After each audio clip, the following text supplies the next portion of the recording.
Baik, Assalamualaikum warahmatullahi wabarakatuh. Perkenalkan nama saya Febri Herani dengan NIM S1S12297. Pada kesempatan kali ini saya akan menjelaskan materi lanjutan mengenai algoritma dan struktur data dengan Python, yaitu trees atau pohon.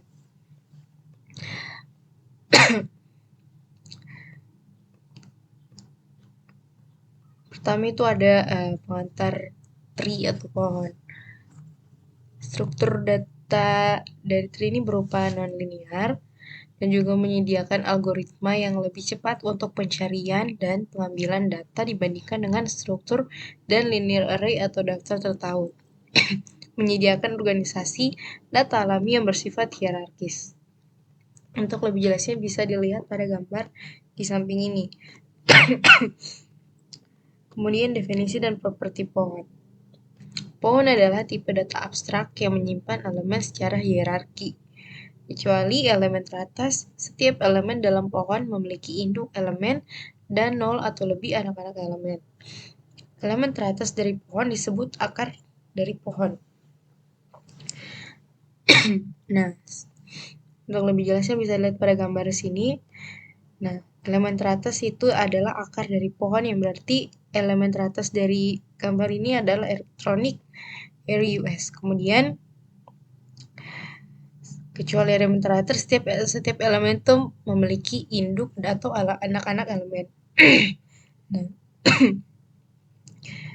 di setiap elemen itu dia memiliki induk dan juga anak-anak elemen, kecuali yang paling teratas. Nah, seperti ini, sales itu dia memiliki lagi anak-anak elemen yang berupa domestik dan internasional. Begitu juga di internasional, dia mempunyai lagi anak elemen berupa Kanada, Amerika, overseas.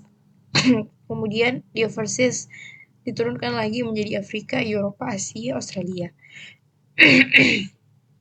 Begitu juga di bagian Afrika, Eropa, Asia, Australia itu dia memiliki induk elemen yaitu overseas, dan overseas memiliki induk elemen yaitu internasional, internasional memiliki induk elemen yaitu sales, sales memiliki induk elemen yaitu electronic RUS.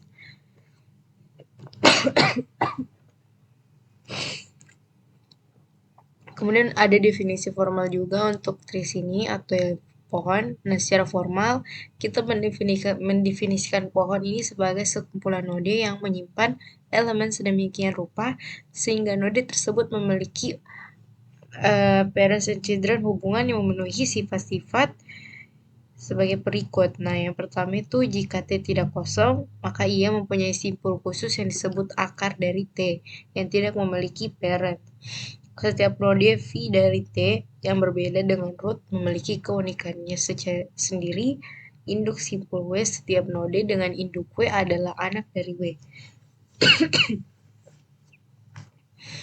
Nah, perhatikan bahwa menurut definisi kita, sebuah pohon bisa saja kosong, artinya pohon tersebut tidak memiliki simpul apapun.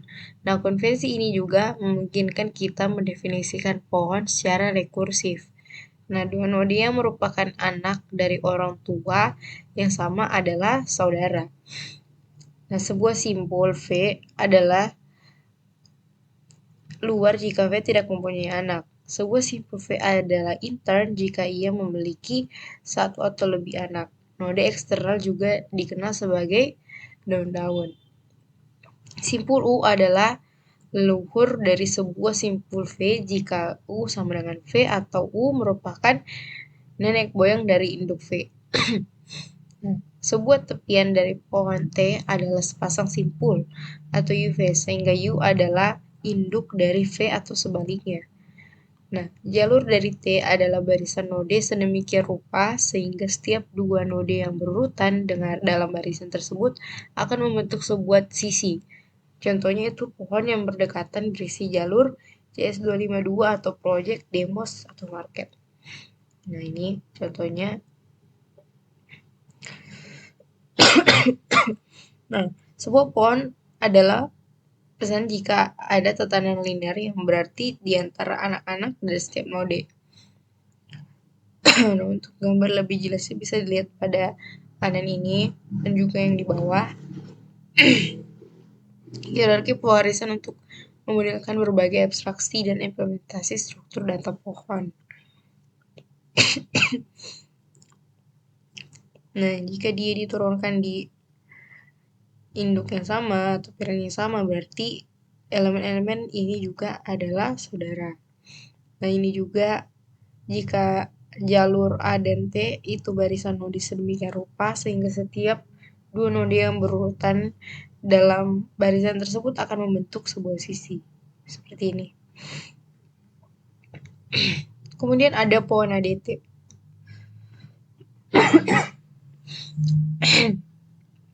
Nah, kita mendefinisikan ADT ini ADT pohon menggunakan konsep posisi sebagai abstraksi untuk simpul pohon. Sebuah elemen disimpan di setiap posisi dan posisi memenuhi hubungan induk anak yang menentukan struktur pohon. Objek posisi untuk pohon mendukung metode ini, yaitu hal elemen untuk mengembalikan elemen yang disimpan pada posisi P. Pun ADT ini kemudian mendukung hal berikut basis metode, yaitu yang pertama ADT root. Ini untuk mengembalikan posisi akar pohon T atau tidak ada jika T kosong.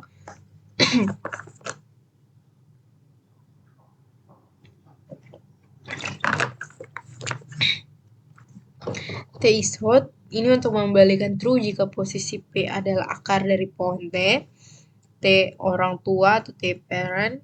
Ini untuk mengembalikan posisi induk dari posisi P atau tidak ada jika P adalah akar dari T. Dan T num children ini untuk mengembalikan jumlah anak pada posisi P. T children ini untuk menghasilkan iterasi dari children posisi P. T is live ini untuk mengembalikan true jika posisi P tidak memiliki anak. Dan ini untuk mengembalikan jumlah posisi dan juga elemen yang terdapat di pohon T. T is kosong atau T is empty untuk mengembalikan true jika pohon T tidak berisi posisi apapun. T posisi ini menghasilkan iterasi semua posisi pohon T. Iter ini untuk menghasilkan iterasi semua elemen yang disimpan dalam pohon T. Kemudian ada deck typing atau mengetik bebek. Deck typing ini adalah cara pemrograman di mana suatu objek diteruskan ke suatu fungsi atau metode yang mendukung semua tanda tangan metode dan atribut yang diharapkan dari objek tersebut pada saat dijalankan.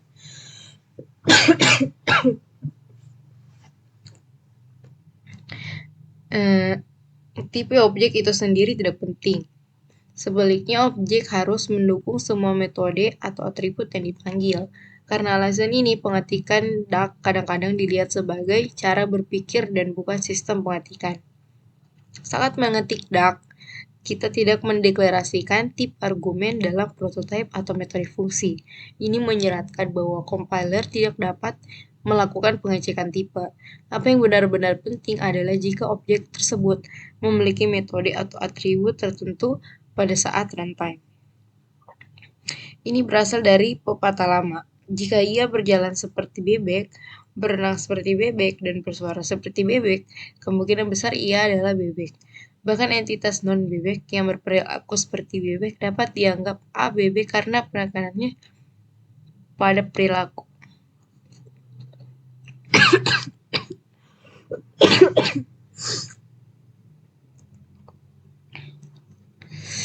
Dengan analogi untuk bahasa komputasi, jika suatu objek tidak penting asalkan berperilaku seperti itu mengharapkan.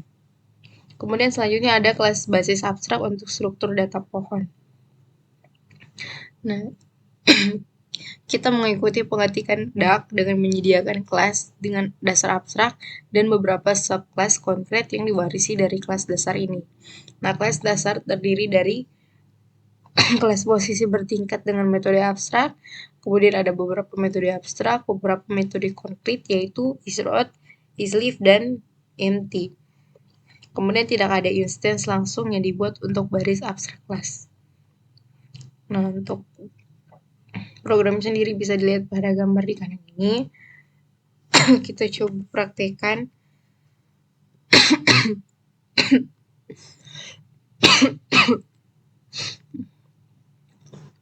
Pertama-tama kita buat dulu kelas induknya, yaitu kelas tree. Kemudian di dalam kelas tree kita buat lagi kelas position.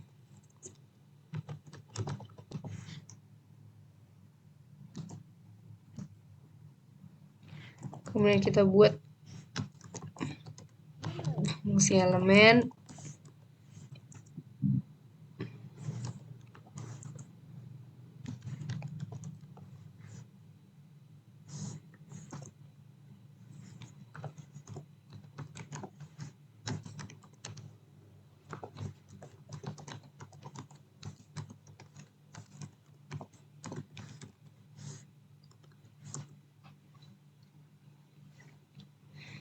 Kemudian fungsi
Ya.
Nah, selanjutnya tuh ada kedalaman komputasi.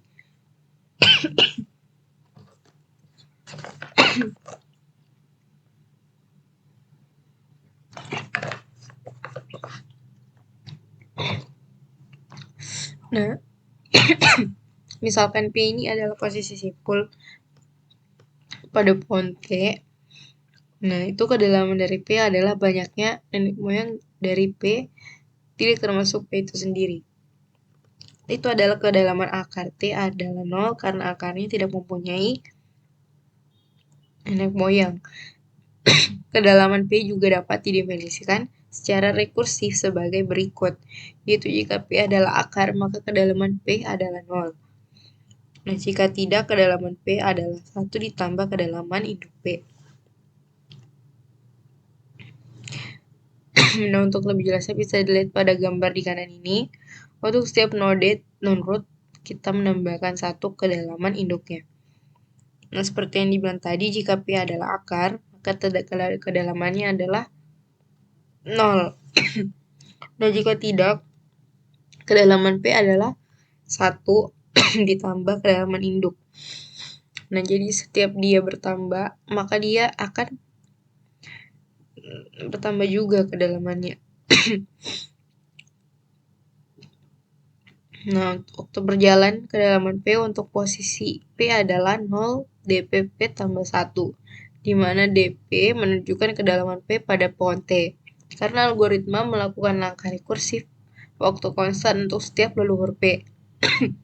Kedalaman P berjalan masuk pada waktu terburuk, di mana N adalah jumlah total posisi T, karena posisi T mungkin memiliki kedalaman N kurang 1 jika semua node membentuk satu cabang.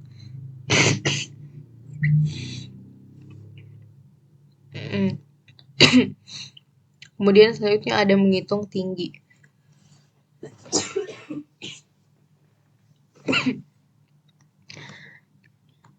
Ketinggian posisi P pada pohon T juga didefinisikan secara rekursif. Jika P adalah daun, maka tinggi P adalah 0. Jika tidak, maka tinggi P adalah 1 lebih tinggi dari maksimum anak P. Untuk tinggi dari pohon tak kosong T adalah tinggi akar T. Nah, tinggi pohon tak kosong T sama dengan kedalaman pohon dengan kedalaman maksimum posisi daunnya. Kita menyediakan 2 implementasi untuk menghitung ketinggian.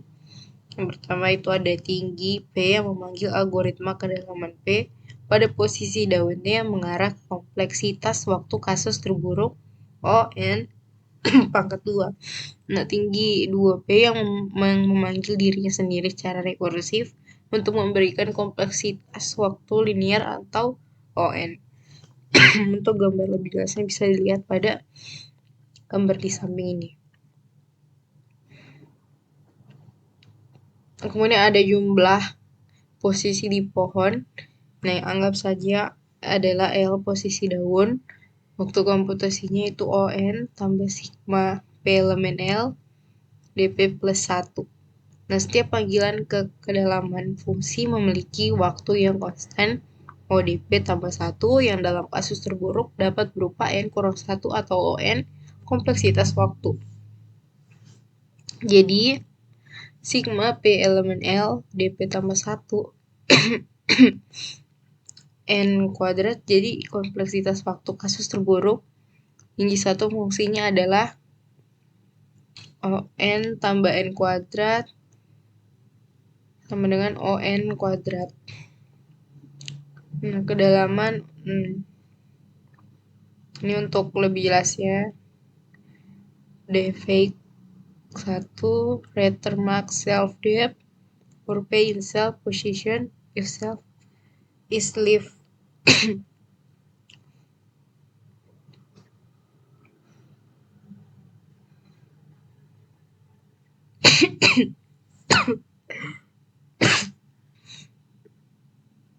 Nah, dengan bertambahnya N, maka batas atas waktu komputasi akan menjadi kuadrat dengan N.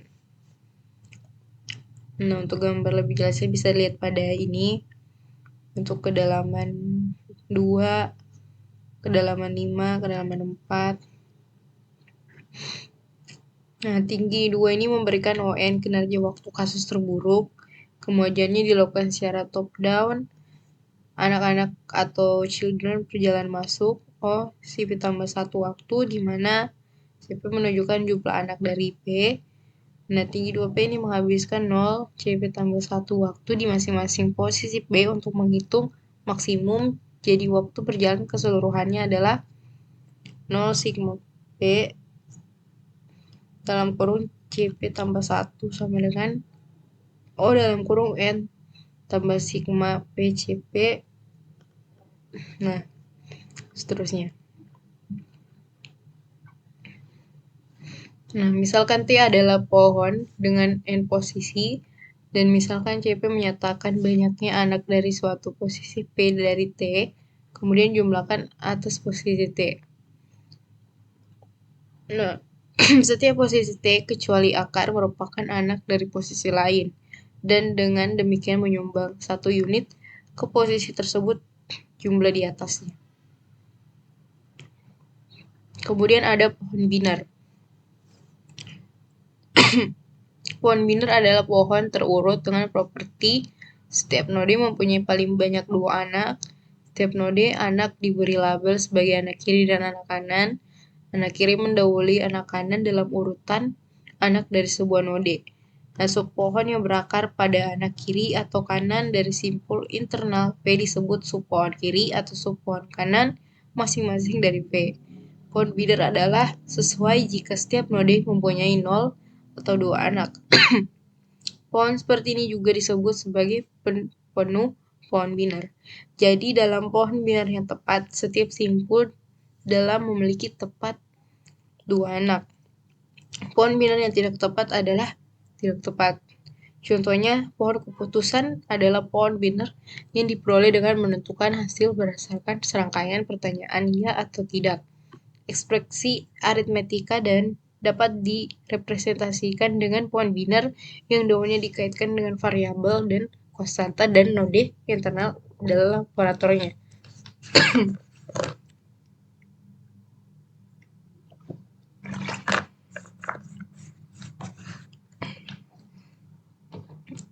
Seperti ini pohon keputusan. Nah, seperti yang dibilang tadi, setiap node itu mempunyai paling banyak 2 anak. Itu yang dalam pohon keputusan ini contohnya ada anak saving account, then will you need to access most of the money within the next 5 years atau 5 years.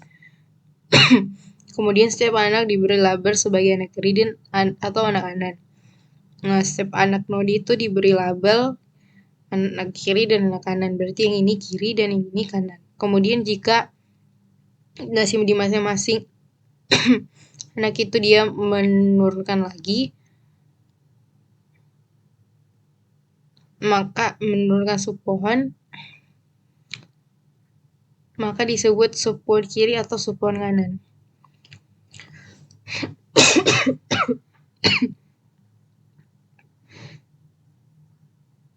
Nah, ini untuk contoh ekspresi aritmetika. Kurang lebih sama dengan pohon keputusan. Nah, definisi pohon biner rekursif. Pohon biner kosong atau terdiri dari sebuah simpul R disebut akar dari T yang menyimpan sebuah elemen. Pohon biner mungkin kosong disebut subpohon kiri dari T. Pohon biner mungkin kosong disebut subpohon kanan dari T. ADT pohon biner. Sebagai tipe data abstrak, pohon biner adalah spesialis pohon yang mendukung 3 metode pengakses tambahan, yaitu T kiri atau mengembalikan posisi yang mewakili anak kiri dari P atau tidak ada jika P tidak memiliki anak kiri. T kanan membalikan posisi yang mewakili anak kanan dari P atau tidak ada jika P tidak mempunyai anak kanan. Dan T saudara untuk mengembalikan posisi yang memiliki saudara dari P atau tidak ada jika P tidak memiliki saudara. Kemudian implementasi kelas basis abstrak pohon biner. Pohon biner kelas masih tersisa abstrak. Ia mewarisi semua properti dari kelas tree, misalnya induk, isleaf, akar.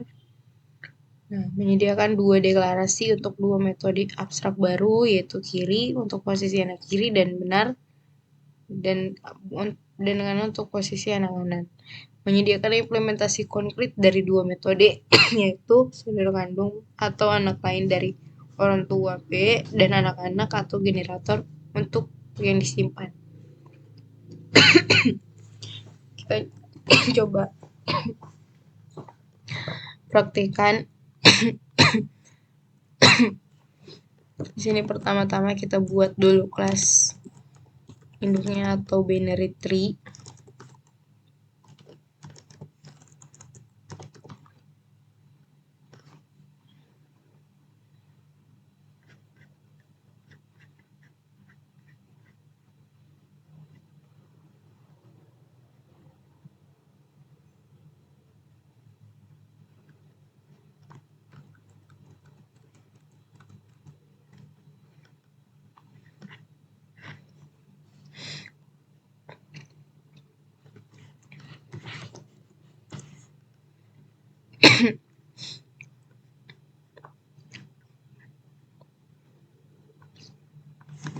Tadi ada sedikit kesalahan. Di sini kita buat kelas pewarisan dari kelas tree.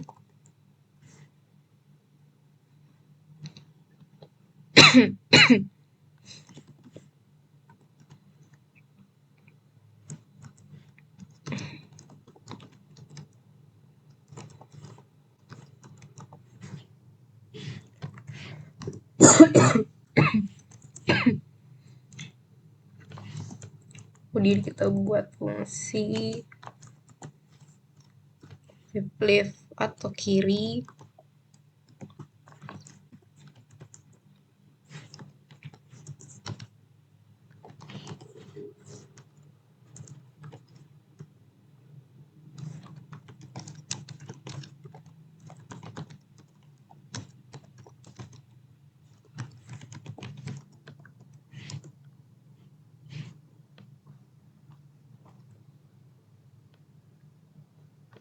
Kemudian fungsi kanan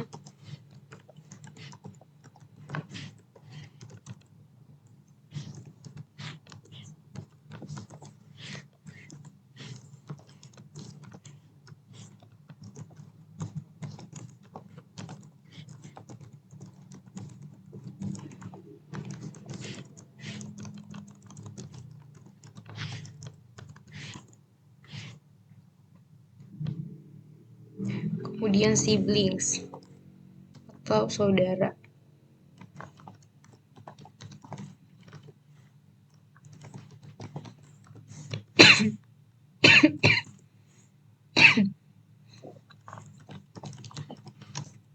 Kita bagi variabel parent.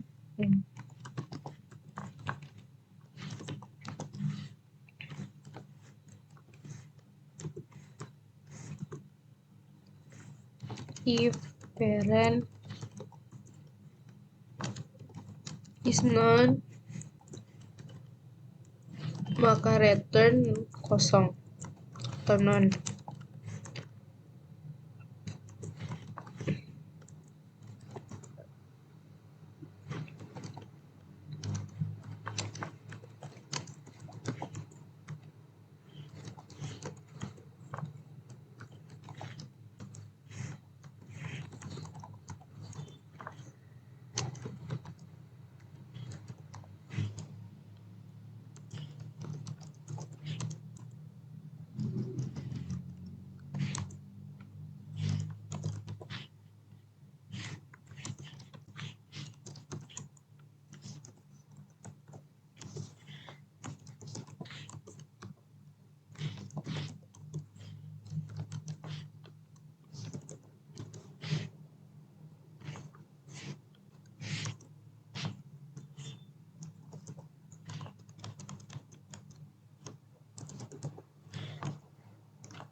Nah,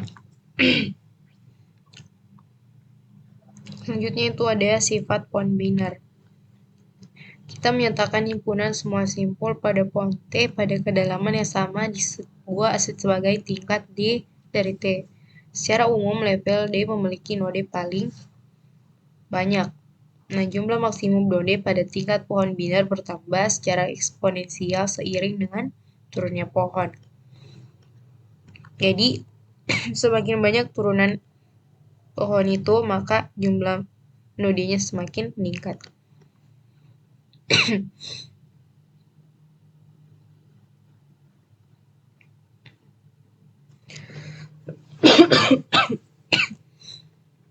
Nah, kita membuat dua tumpukan, satu untuk node eksternal dan satu lagi untuk node internal. Untuk kasus 1, jika T mempunyai satu simpul V, maka V dimasukkan ke dalam tumpukan eksternal dan tidak ada satupun untuk simpul internal. Kasus 2, jika T memiliki lebih dari satu node, kita menghapus pasang untuk satu node eksternal dan satu internal simpul pada satu waktu. Pada akhirnya hanya satu node yang akan melakukannya, dibiarkan yang akan menjadi eksternal.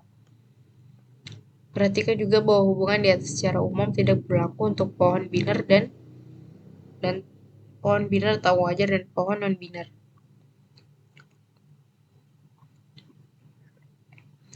Pelaksanaan pohon. Yang pertama itu ada struktur tertaut untuk pohon biner, kemudian ada representasi berbasis array untuk pohon biner, dan struktur tertaut untuk pohon umum. Struktur tertaut untuk pohon biner.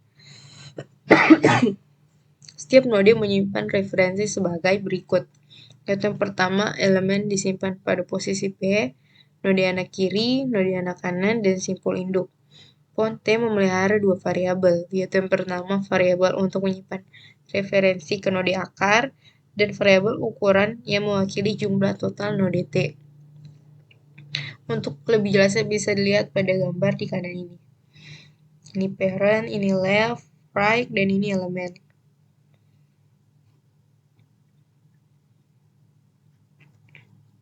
Nah, di dalam setiap variabel itu dia mempunyai variabel ukuran yang mewakili jumlah total dari node. Jadi setiap node itu dia memiliki variabel ukuran. Nah, seperti ini dia mempunyai 5, maka totalnya itu ada 5 ukuran. 5 dari variabel ukuran. Kemudian ada implementasi Python dari struktur pohon biner tertaut.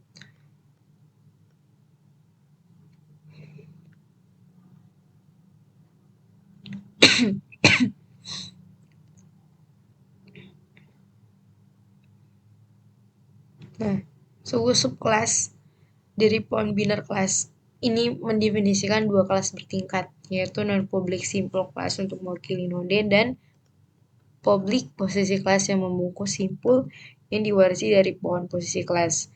Kemudian menyediakan dua metode utilitas, yaitu yang pertama keabsahan utilitas untuk memeriksa dengan kuat validitas posisi tertentu saat membukanya, dan membuat posisi utilitas untuk membungkus node sebagai posisi untuk kembali ke pemanggil. Untuk operasi memperbarui linked binary, yaitu pertama ada root, tambah kiri, tambah kanan, replace, hapus, dan attach. Di sini kita coba buat kita coba jalankan programnya, kita coba buat. Di sini dia memakai warisan dari kelas binary tree yang telah kita buat tadi. Maka di sini langsung saja kita buat kelas linked binary tree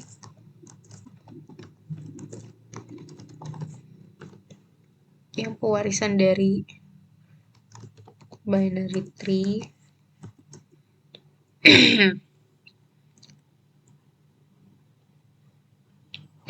Di sini kita buat dulu kelas node-nya.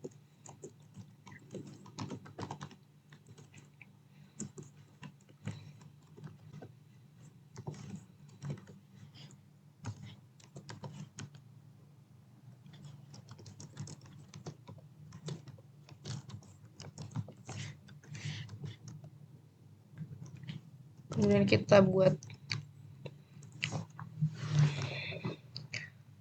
fungsi-fungsi yang nanti akan ditambahkan, yaitu ada elemen, parent, left,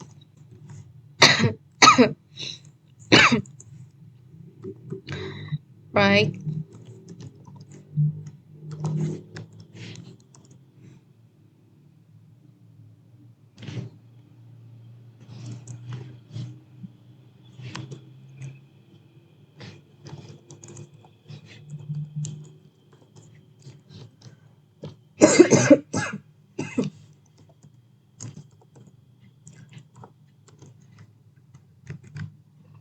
kemudian kita buatkan fungsinya. Di sini kita inisialisasikan dulu, parent sama dengan non,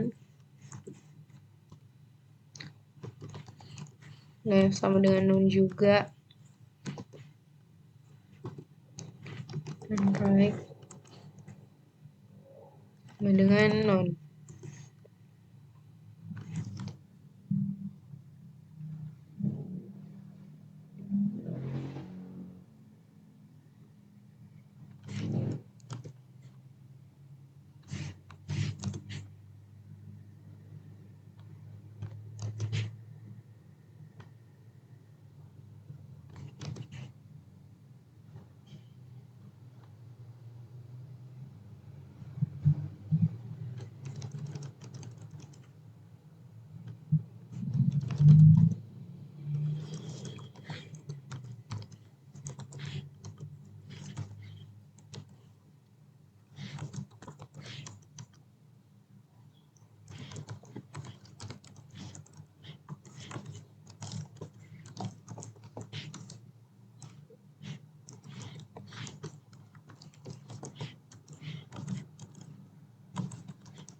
Kemudian selanjutnya kita buat class position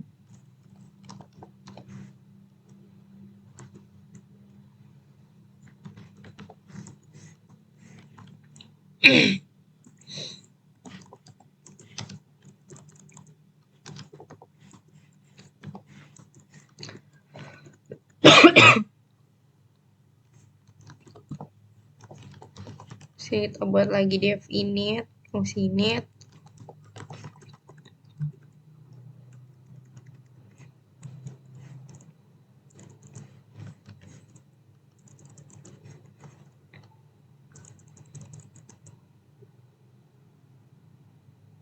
kemudian sub container,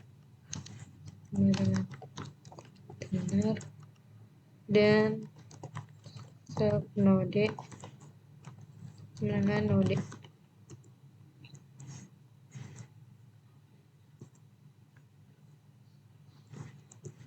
Kemudian def elemen,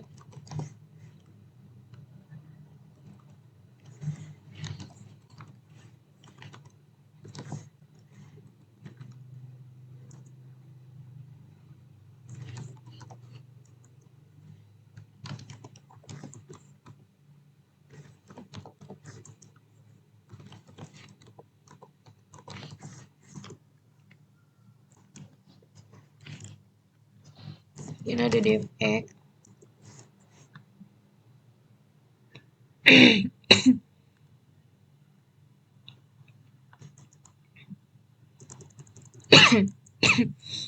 Return type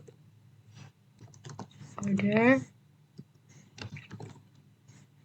is type cell and in order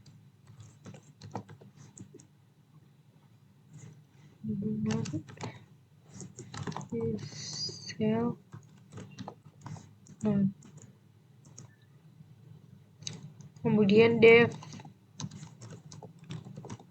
validate.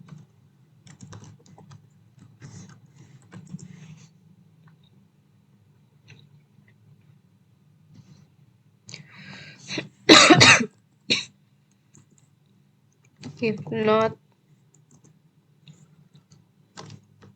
is steps.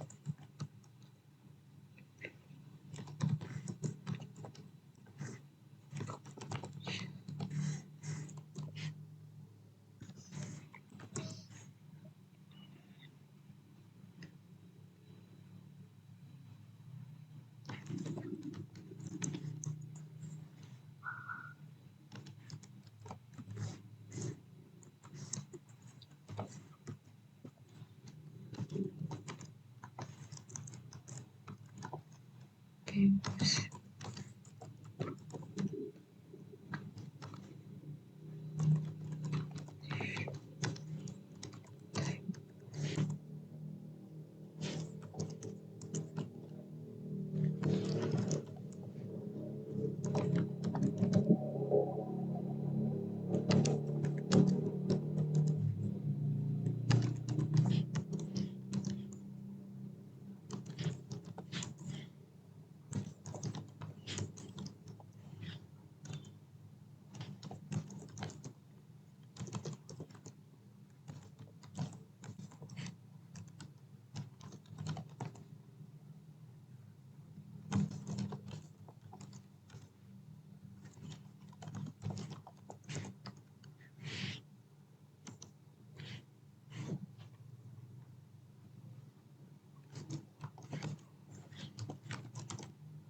Jika sudah membuat programnya, di sini kita coba buat beberapa perintah untuk menjalankannya.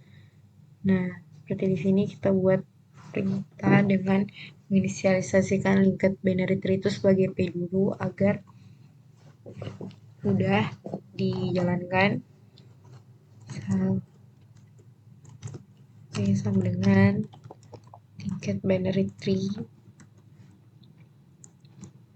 Pertama kita coba jalankan perintah add prod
Nah, kemudian setelah menjalankan perintah add right, add left, add right, add left, selanjutnya itu kita bisa menjalankan ini perintah add right untuk kurang, kemudian bagi tambah X dan tambah, kemudian ini add left-nya X, kemudian add right-nya 6. Nah, untuk hasilnya itu nanti dia akan seperti ini. Providersnya Chicago, di kanan Seattle, dan Chicago itu Baltimore dan New York. Kemudian ini untuk operasinya, kurang sama dengan bagi tambah, bagi sama dengan X tambah, X sama dengan tambah 3, tambah sama dengan 34, seperti itu. Nah, selanjutnya itu ada kinerja implementasi pohon binar tertaut. Nah, untuk yang line isenti itu dia running time-nya O1, kemudian root parent, left, right, sibling, children, dom children sama juga O1, kemudian is root, is leave sama juga O1, kemudian div itu O, div tambah 1, kemudian hake itu ON, dan add root, add left, add right, replace, dan delete attach itu juga O1. Baik, begini itu yang bisa saya paparkan mengenai materi trees atau pohon. Lebih dan kurang yang mohon dimaafkan. Wabillahi taufiq wal hidayah. Assalamualaikum warahmatullahi wabarakatuh.